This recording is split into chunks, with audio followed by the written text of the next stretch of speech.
I got the moves. I got the moves. Oh, I'm making moves. You gotta move. You gotta make the city move. Like, whoa. I make the city move. I got the move. We've done the West, now it's time for the East. Before we start, this conference was extremely hard to judge because so many teams need to rebuild, so a lot of standing positions may be a bit controversial. But let's waste no time and get right into this. Number 15, the Atlanta Hawks. The Atlanta Hawks had a pretty terrible offseason, losing all-star Paul Millsap and trading away Dwight Howard, so they are now only left with Dennis Schroeder. I can't see Schroeder carrying this team to the playoffs, so I would see them finishing about 13th, but I think they need to tank. The team needs to prepare for the future, so getting a top 3 pick is definitely in order. A bright side to this Atlanta Hawks squad is John Collins. The guy is probably the biggest dark horse candidate for the Rookie of the Year. John Collins was taken with the 19th pick in the draft by the Atlanta Hawks. He showed amazing amounts of potential in the Summer League, as in a game against the Pelicans he scored 22 points and grabbed 10 rebounds. In the Summer League, Collins averaged 15.4 points and 9.2 rebounds, which is extremely solid. Also, he had a 32.5 PER, which was the second highest in the Summer League. If he can continue to produce these numbers, he is a very likely chance for Rookie of the Year, and he is very likely to do so. As I said before, the Hawks lost their 2 big men, so this opens up an opportunity for Collins. Overall, the Hawks just need to tank and try to get a good pick because the 2018 draft has some great prospects. I predict the Hawks will win 22 to 27 games next season. Number 14, the Chicago Bulls.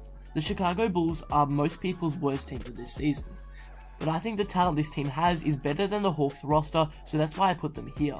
I do think that the Bulls should tank, but the Hawks are just worst. Chicago have Zach LaVine, an extremely promising prospect.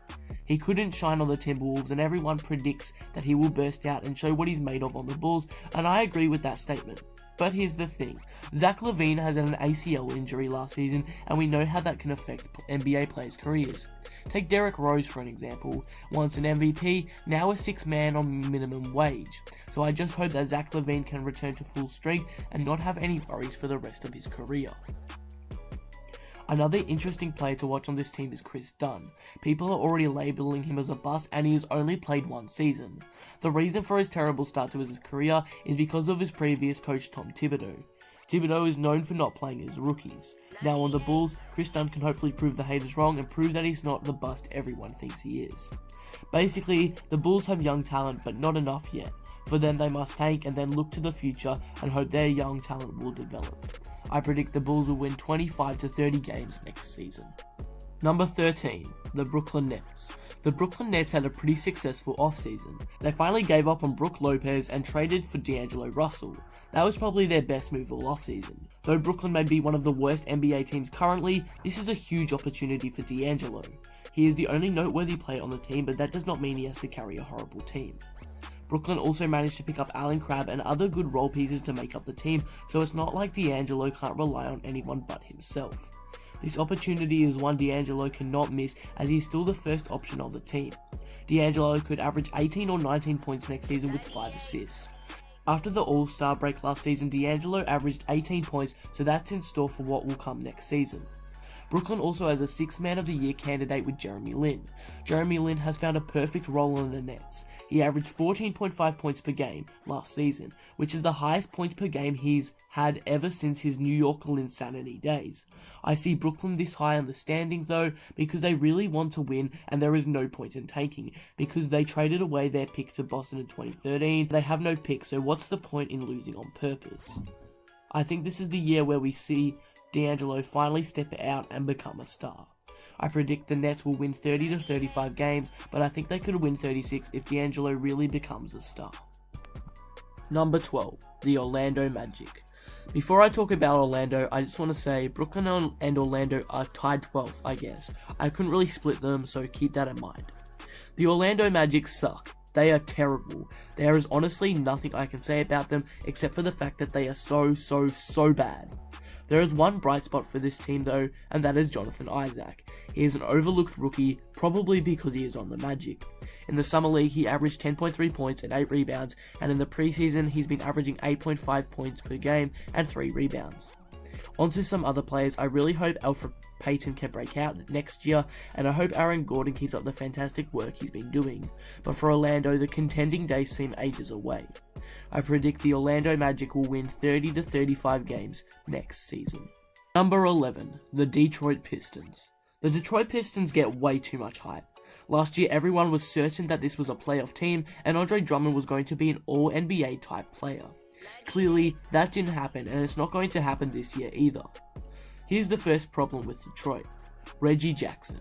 Now, I'm not saying Reggie Jackson is a bad player, I'm saying that he hasn't played any basketball in 6 months, and that's a big issue. He has tendonitis, and unfortunately for him, that's something that can't really be cured or treated, because over time it just goes away, so who knows how long until he returns. Also, Andre Drummond regressed last year. In 2016, he was breaking rebounding records and leading the league, as he was averaging 15 a game and 5 offensive rebounds a game, which is historic, and he also put up 16 points a game as well. This season though, all his numbers fell. He only averaged 13.6 points, 13.8 rebounds and 1.1 blocks per game, which fell from 1.4. I think this problem comes from Andre Drummond's confidence. He is crashing the board less because he is scared to go to the free throw line, because he is maybe the worst free throw shooter in NBA history. Missing all those 3 points probably gets to him after a while, and maybe that's why he has stopped being so aggressive. Overall, for the Pistons, I can't see them doing too well this season, even though this conference is really weak. I predict they'll win 35 to 38 games next season. Number 10, the Indiana Pacers. The Indiana Pacers finally gave up on Paul George this offseason and traded him away for Victor Oladipo and Sabonis. This was a terrible move on the Pacers' behalf, or it looked like it at first, but the Victor Oladipo and Miles Turner duo might turn out to be something really good. Victor Oladipo is a great player, he just hasn't been utilised very well. When he starts at the shooting guard spot, he gives you the number everyone expects him to put up, like around 18 to 20 points a game with 5 assists. Right now, it looks like Indiana are going to do with that with him. He's been starting at the 2 guard and has been averaging 14.5 points and 4.5 assists per game in the preseason. This is the year for Victor Oladipo to break out. Then there is Miles Turner. With Paul George gone, it is time for Miles Turner to break out too. He has been averaging 14.5 points as well, with 5 rebounds per night as well as a steal and a block per game. These two could make an amazing duo, or they could not. Miles Turner needs to work on his shooting game a bit, and they still need to gel as they are only new teammates. I can see these two combining for 40 points each game if all goes as planned. I predict this team will finish with a record of 36 wins, maybe a max of 38 if this two becomes a dynamic duo. Number 9, the New York Knicks. Now, don't get mad here.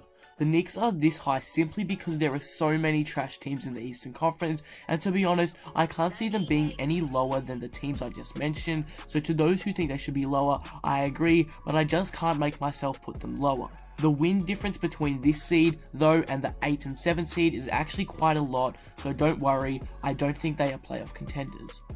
Let's talk about Kristaps Porzingis. Can the Knicks win around him? Honestly, I can't see that happening, at least for the next year or two. I don't think Porzingis has developed into that kind of player yet to be the first option on the team, yet he's going to have to be. There's no one else on the team I can see leading it. But I do expect Porzingis to have a phenomenal year, averaging maybe 20 and 10 or 20 points and 9 rebounds, something like that. There is also Frank Ntilikina. Not a lot of hype is going into this man, but don't sleep on him. Just because he came from Europe doesn't mean he's going to fail. They also have one of the best 6 men in the league, Enes Kanter. I have a pretty good feeling about this Knicks team and reckon they can do a bit of damage this season. I predict the Knicks will win 37 to 41 games next season, depending on if Kristaps can shift into that leader role. And that will wrap up part 1 of the Eastern Conference standings. My playoff teams will be out tomorrow, so look out for that.